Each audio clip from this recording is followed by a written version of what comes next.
Manny, this has got to be one of the most good, funnest instruments I've ever played. Listen to this.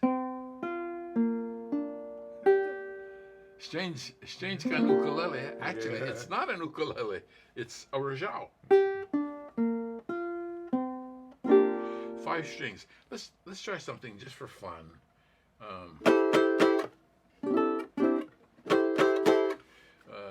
We try vamp.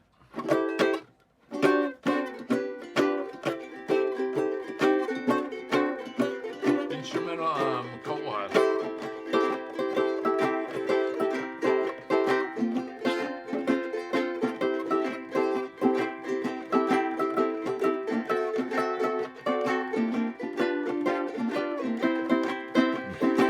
Once more.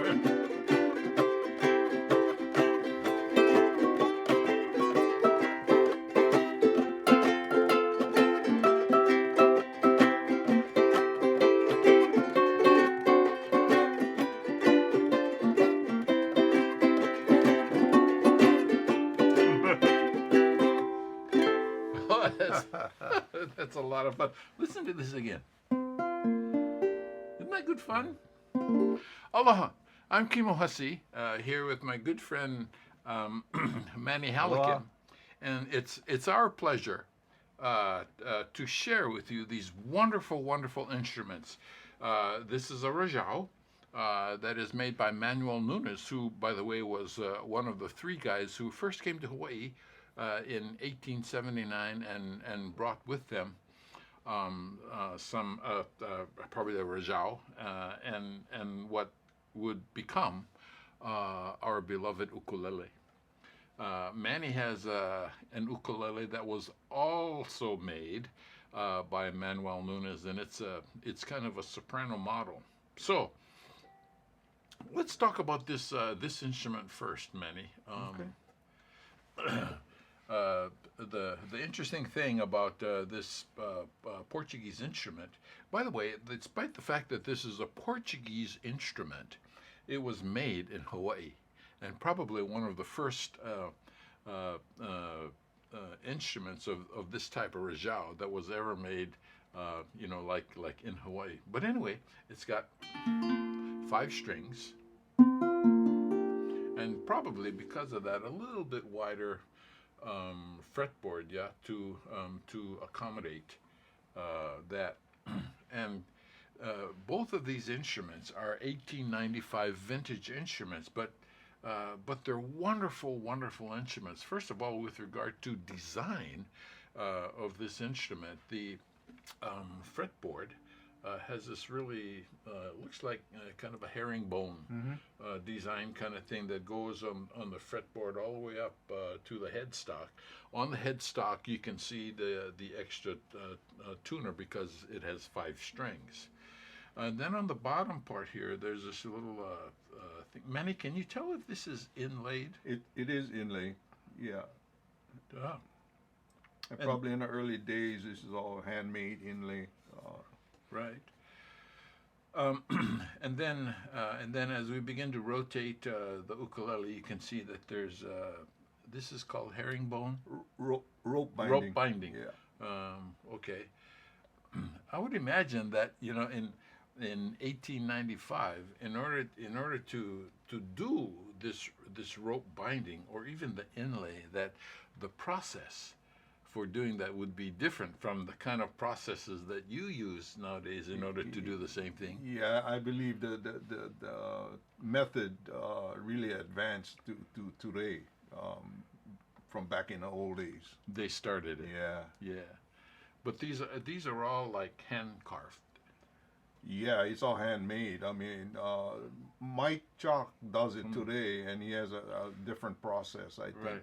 But exactly how the old people did it, I'm not sure. Right. Coming in the back is koa. Yeah, koa. Cool.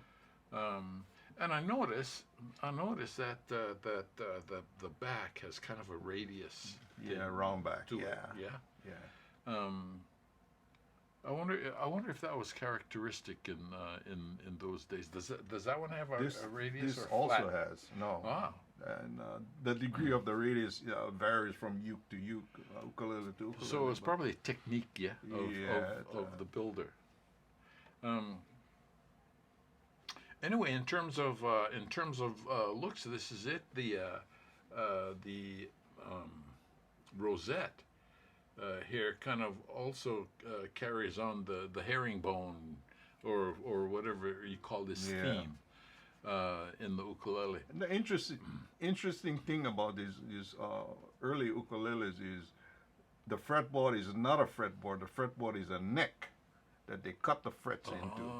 Oh. There's no fretboard. Oh, so this is the neck. Yeah, just the neck. It's Of the the top neck, of the neck. and then they Yeah. cut the grooves and just put the frets right in there. Yeah. Well, that's cool. That's cool. I noticed as I was playing this that the action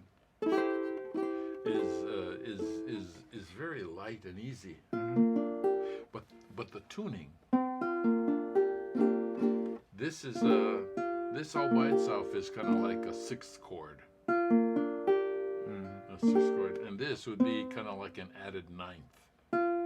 So those of us who are strictly ukulele players, we got to figure out what we're going to do about this string. Beyond me. Yeah, because the idea is to figure out how to make it help and not get in the way. Anyway, so this is a Rajao, brought to Hawaii again by Manuel Nunes. And this instrument is vintage 1895. So is yours. Tell us about that one. That looks like This is an a ukulele. soprano size with the typical Portugal shape and design, I guess. A lot of the early ones has this little stretch out sopranos and more of a narrower type. It's actually a very nice design, I think. Yeah, Yeah. yeah. And that That thinness same of the thing. headstock, yeah, it's really, really thin. Oh, let's see. Oh yeah, this one is thin as well. Look at these side by side. And the gigantic tuning pegs, friction tuning pegs. Oh, that makes it those friction tuning pegs. I mean, once you get them set, they're okay. But boy, turning them sometimes is really difficult to do, especially on an older instrument, I would think. Yeah, and then It's- it has the same carvings, inlays. Yeah, you can tell the as similarity this. in the same builder. Also here, Yeah, no fretboard. The frets are cut into the neck. yeah. Then they run the same herringbone. Cool. And that Design that up that there. one's core also, yeah. Yeah, So the Full back core, the all back core. the back looks and it looks has a pretty rounded similar. back too. Oh, cool. Can we hear just the strum? Oh, cool. Regular. Yeah. Play us a chord, just a chord. Boy, that thing sounds great. Beautiful sound. Well, you know what?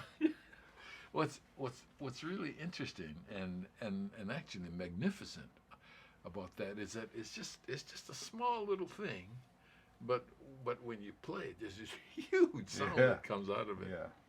Speaking Speaking of sound, let's play something Shoot. with these two instruments. I tell you what, we started with Kawamai. Let's try that. In C, right? Yeah, you Yeah, see. shoots. Like good tempo. Good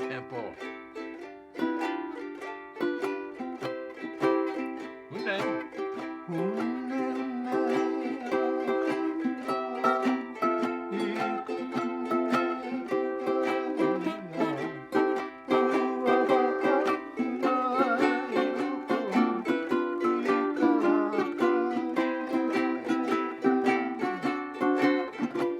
Hune, oh, hune, hune.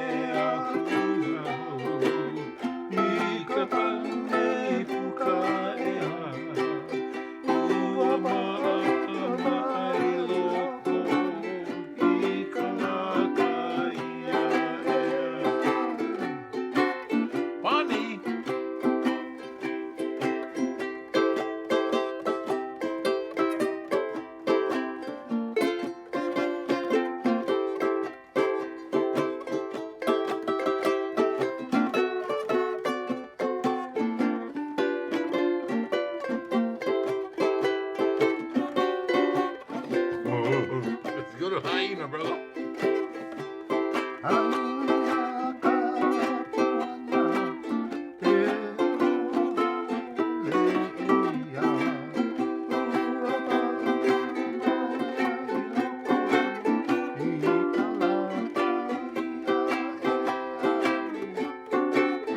Ay, no ho! Ay, na, ya, na, ke, aloha, ole, uamana, yoko,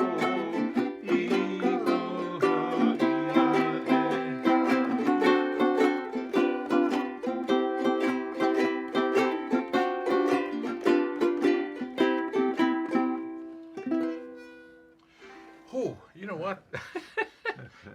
The action, the playability on this ukulele is wonderful. Nevertheless, I had the death grip on it because I was so nervous playing a Rajao. I've never played a Rajao before, so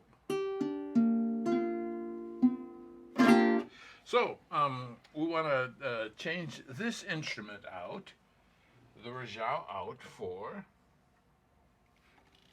this ukulele. Remember, we're going from Rajao to ukulele. This ukulele, it looks about the same size, yeah? Was made by Leonardo Nunes, who was the son of Manuel Nunes, who made these two. And this ukulele, just like that one, is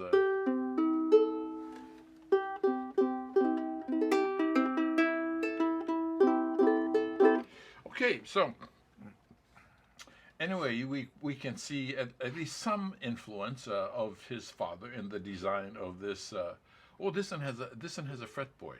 Mm-hmm. Yeah. And does that one have a fretboard? No fretboard. Ah, okay.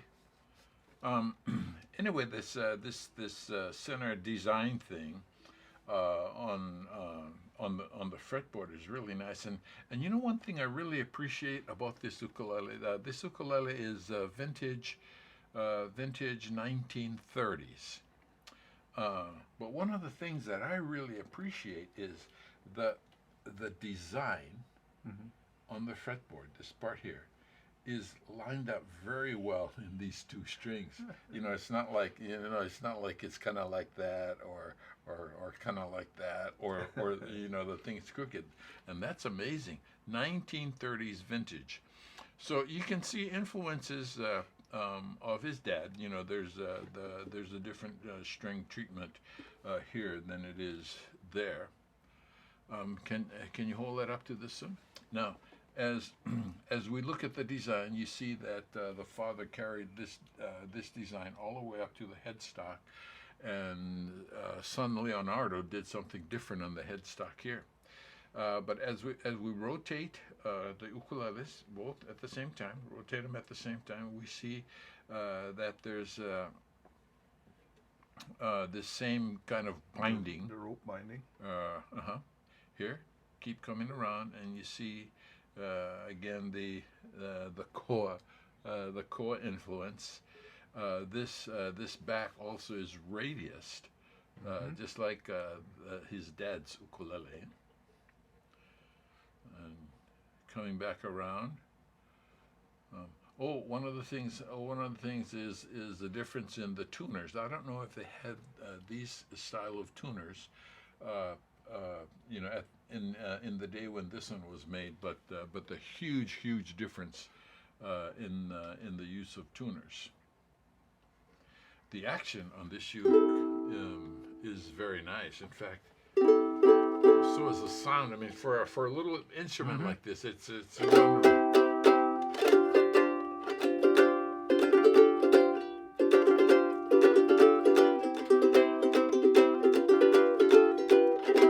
Projection. A wonderful projection, and it's just an incredibly interesting and wonderful ukulele to play. So, construction-wise, do you see any like noticeable differences in how that uke was built as opposed to this one? They look pretty much the same. Pretty much similar. The bridge style of the pigs and the slip through. obviously has a difference, but the shape is pretty much the same. And then the headstock style, um, similar, Yeah. but I think this was hand carved maybe. Yeah. This is a simpler design, but the basics design is the same. I think one of the Shape. things about both headstocks and both ukes is that to me, and I'm not very artsy or artistic, but this the body upper bout come to the waist, lower bout goes out. To me, is similar with the headstock in both. It's up Yeah. and then come inside just like the waist, and then back out to the ukulele. Wonderful, wonderful. The thickness of the body is has a quite a difference. Oh, let's show that like this. You can see the differences in the thickness. Yeah, Even the size, the body size is different. yeah. That's just a bigger ukulele. So, how do you suppose in those days they bent the wood? Heat? Same process, heat and water. Heat and water. Yeah. Wow. Speaking of process, let's play out. Let's play out. What song? Leonardo. In C. See? Shoot.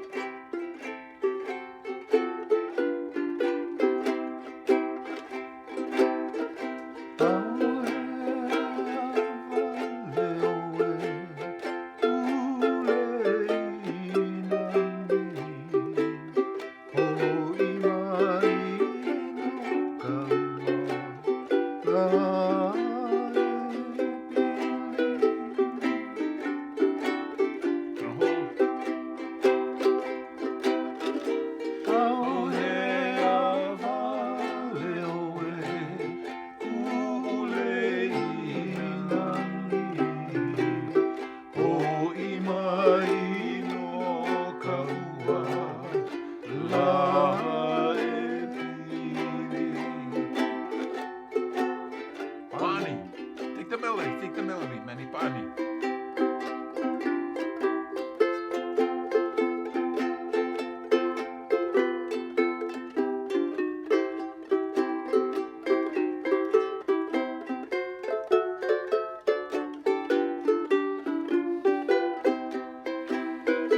Pani, I'll take the melody.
Thank you, thank you, thank you, Manuel Nunes, Leonardo Nunes, for doing what you did and helping us develop ukulele in Hawaii. We appreciate your work very much. Aloha.